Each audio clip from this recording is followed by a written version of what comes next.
शहर औरंगाबाद में एक अरसे से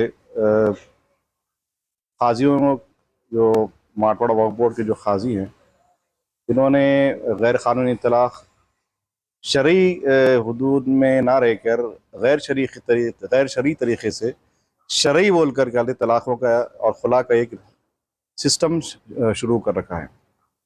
इस सिलसिले में मशहूर ज़माना बदनाम काजी जमील अहमद का नाम सर फहरिस्त है। काजी जमील अहमद को वक्फ बोर्ड में बहसीत नायब काजी 1985 में उसका तकर्रुर हुआ। नायब काजी, नॉट काजी।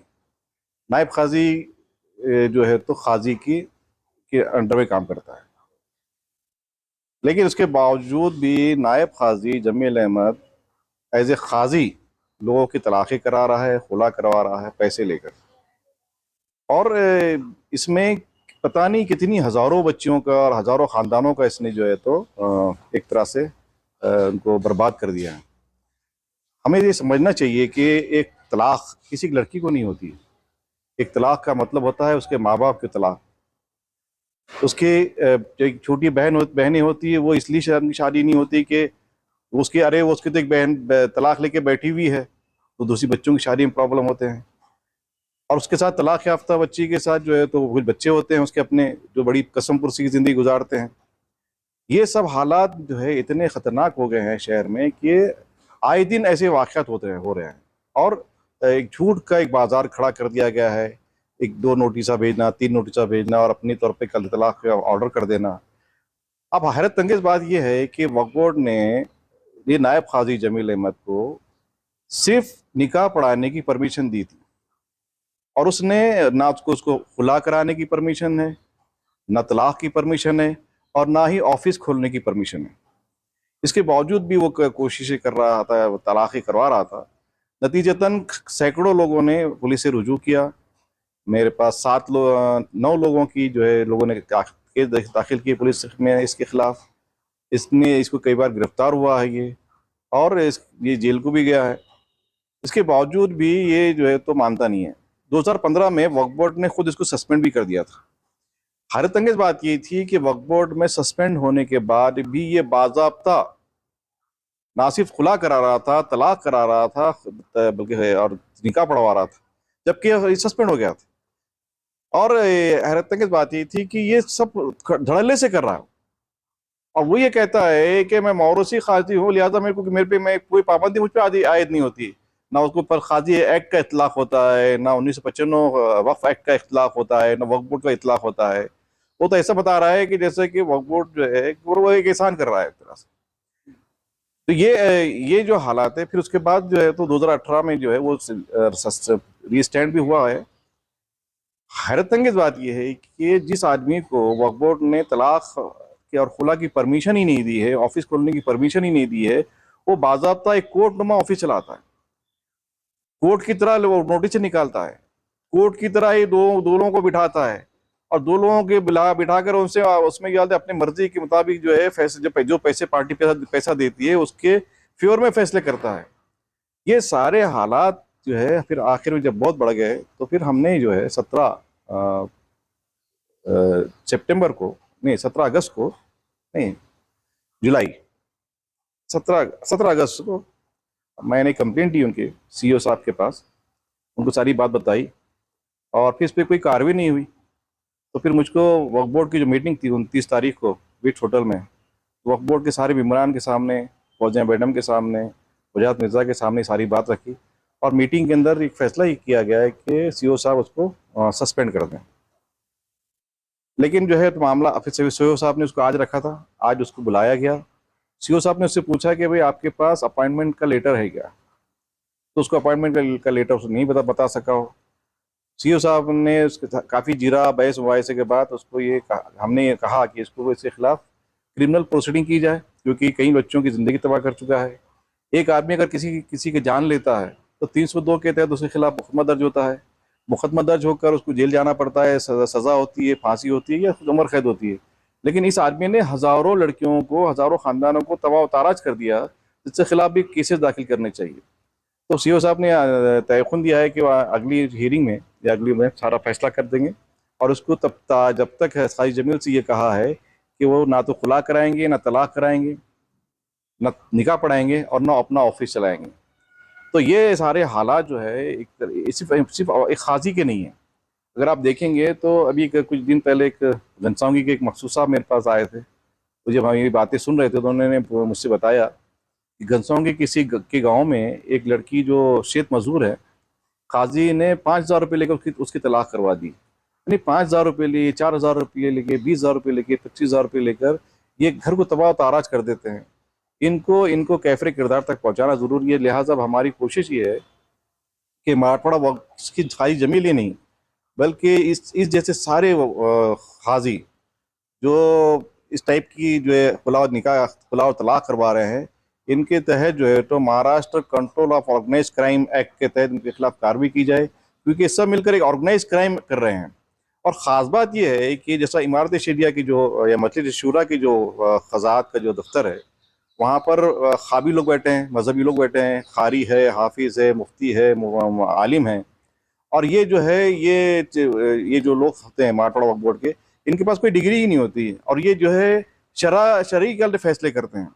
तो हमारी कोशिश है कि अब जितने भी काजी जो इस टाइप की हरकतें कर रहे हैं, उन सब के खिलाफ पूरी कार्रवाई की जानी चाहिए। हमने वक्फ बोर्ड से भी कहा, सीओ साहब से भी कहा, सीओ साहब ने तयखुन दिया है कि सबकी इंक्वायरी होंगी और सबके खिलाफ फौजदारी मुकदमा दायर किए जाएंगे।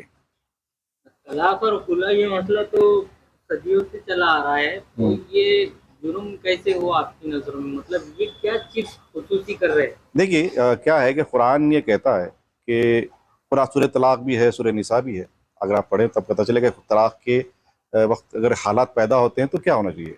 कुरान ये कहता है कि जब ऐसे हालात बिल्कुल ख़राब हो जाएं, बिल्कुल अब कोई मसलियत की कोई गुंजाइश न रहे, तो फिर एक मीटिंग की जाए, 4 लोग लड़की वाले की तरफ से और 4 लोग लड़के वाले की तरफ से, वो भी इंसाफ पसंद लोग।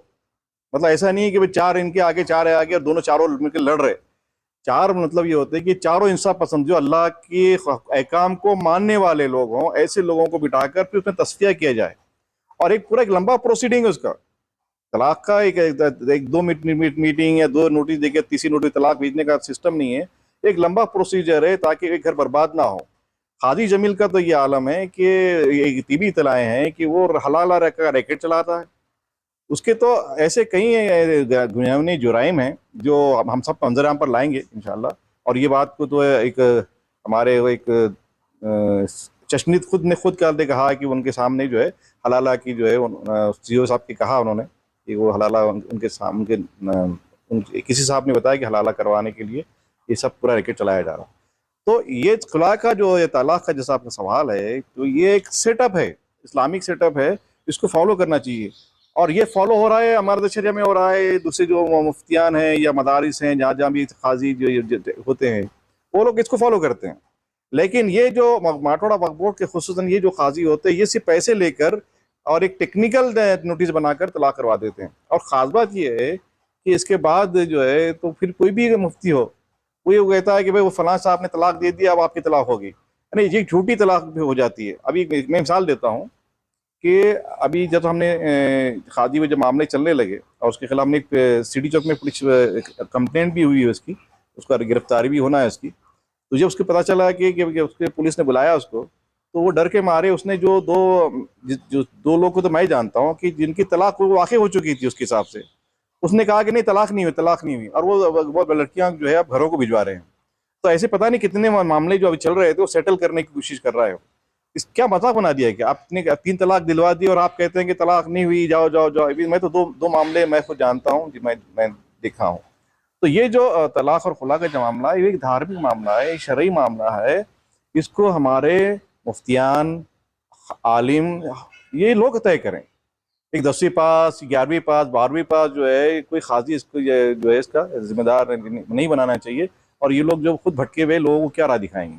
आपने बोले कि पुलिस स्टेशन में मामले दर्ज है, तो कुल कितने मामले इस आदमी पर दर्ज है जिसकी आप बात करते हैं? काजी जमील के ऊपर मेरी इत्तला के मुताबिक तकरीबन 9 मामले क्रिमिनल केसेस दर्ज हुए इस पर इसकी गिरफ्तारियां भी हुई है। और अभी हम एक और दाखिल कर रहे हैं जिसमें हमने दाखिल की सिटी चौक में, उसकी प्रोसीडिंग जारी है उसकी। और हम जो है हम अगर हम देख ऐसा पता करें या इंक्वायरी करें तो मुझको लगता है कि हजारों शायद इसी खिलाफ कंप्लेंट आए वही होगी जो कहते वो खत्म हो गई है, या लोगों को इसका इल्म ही नहीं है। काजी जमील के खिलाफ 2015 में भी एक कंप्लेंट हुई थी, और ये सीबी तक मैटर गया था, पुलिस कमिश्नर औरंगाबाद तक। और उसमें पुलिस कमिश्नर साहब ने जो है तो माटर वक्फ बोर्ड के सीईओ को और मजलिस शूरा को एक लेटर दिया था कि काजी जमील कितना कानूनी तो है या कितना क्या है, उसका क्या शरई है गैर शरई है, सारी चीज़ें उन्होंने पूछी थी। तो सीईओ साहब ने बाकायदा तो जवाब दिया था उसमें पुलिस कमिश्नर साहब को कि काजी जमील को एक नायब काजी है और उसको सिर्फ निकाह पढ़वाने की परमिशन दी गई, और उसके पास ना तो उसको खुला करने की परमिशन है, ना तलाक देने की परमिशन है, ना ऑफिस खोलने की परमिशन है। इसके बाद जो मजलिस शुरा ने जवाब ये दिया था कि काजी जमील जैसे लोग जो है तो ये गैर कानूनी गैर शरई तलाक़ें करवाते हैं, ये समाज का बर्बाद कर रहे हैं और इनको कोई अख्तियार नहीं है, लिहाजा इनके खिलाफ सख्त से सख्त कार्रवाई की जाए। तो ये वक्फ बोर्ड ने खुद से, और ये मामला जो पुलिस कमिश्नर ने एक आईपीएस ऑफिसर को जवाब भी दिया गया था, लिहाजा मामला बहुत सीरियस है। और इस पर वक्फ बोर्ड, उम्मीद है कि वक्फ बोर्ड इस पर कोई अच्छी कार्रवाई करेगा ताकि हमारी मुस्लिम बच्चों का या बच्चों का जो तारीख मुस्तकबिल वो संवर सके। आप वक्फ बोर्ड के सीईओ तहसीलदार साहब से मिले, जी, क्या कहा उन्होंने? सीओ साहब ने तो पहले से बड़ी सख्ती से जवाब तलब किया कि तुमको किसने काजी अपॉइंट किया, तुम तो नायब काजी है।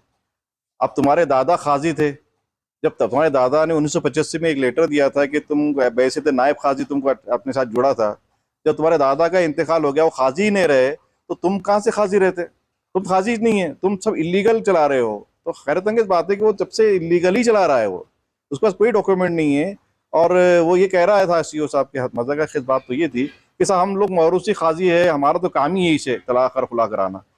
फिर मैंने एक जगह बताया कि सीओ साहब को कि देखिए काजी एक्ट 1880 का जो एक्ट है उसने वो कहता है कि काजी को अपॉइंट करने का या जो इख्तियार है वो रियासती हुकूमत को है, महाराष्ट्र वक्फ बोर्ड को भी नहीं है। इसके बाद मैंने हाई कोर्ट का एक जजमेंट भी दिया है जिसमें जजमेंट में कोर्ट हाई कोर्ट ने ये कहा है, और बाद हाई कोर्ट ने कि 1995 जो एक्ट है उसमें कहीं भी काजी अपॉइंट करने का अख्तियार वक्फ बोर्ड को नहीं दिया गया है। इसी तरह काजी एक्ट 1880 का जो उसमें भी इख्तियार नहीं है। तो इस बात को उन्होंने माना है और उस पर उन्होंने कहा कि मैं बहुत गौर से करूंगा इस मामले के ऊपर कि ये सब नहीं हो रहा है तो फिर कैसे कल इख्तियारात इनको हासिल हुए हैं। तलाक और खुला तो ठीक है, नहीं होना चाहिए, लेकिन होते आ रहे हैं। लेकिन और एक आपने सवाल बड़ा उठाया है हलाला का, जी, उनको वो क्या मामला था? देखिए कुरान में हलाला तो कोई जिक्र ही मिलता नहीं। तो ये हलाला का जो मामला है ये अरबों का पुराना दस्तूर था। ये रसूल करीम सल्लल्लाहु अलैहि वसल्लम के ज़माने तक ये चलता रहा कि अगर कोई आदमी तलाक दे देता था तो उसको हलाला करवाना पड़ता था, लेकिन रसूल करीम सल्लल्लाहु अलैहि वसल्लम ने उसको हराम करार दिया। इसके बावजूद भी ऐसे बड़े बड़े रैकेट्स हैं, हमारे पास तो कम है लेकिन नॉर्थ इंडिया में अगर जाएंगे तो बड़े बड़े रैकेट्स हैं जो हलाला करवाते हैं। ऐसे बहुत से मौलाना को मैं खुद जानता हूँ जिन्होंने हलाला के नाम पे बच्चों ने शादियाँ की है और उनको तलाक ही नहीं दी है। हलाला के मामले में हालात ये है, इतने बदतरीन हो चुके हैं कि एक बच्ची को हलाला के नाम पे उसको जुबा की एक तरह जुबा कर दिया जाता है और उससे पैसे भी लेते हैं हलाला करवाने के लिए। मुझको ये क्यों नहीं है, ऐसा क्यों नहीं होता? मान लो अगर हलाला जायज़ भी है तो तलाक तो मर्द देता है, तो मर्द का हलाला करना चाहिए ना, बेचारी औरत का क्या कसूर है, उसका हलाला क्यों? इन सारे मामलात में उनके पास जाने वाले भी उतना ही कसूरवार होता है। ऐसे लोगों से क्या अपील करेंगे आप, कहाँ जाना चाहिए उन्हें? देखिए ये काजी जमील के बाद में सीओ साहब से मैंने वही कहा कि ये काजी जमील जैसे लोग ये 2 नंबर की शादियां कराते हैं, इनकी फ्रेश शादियां इनके पास नहीं होती है।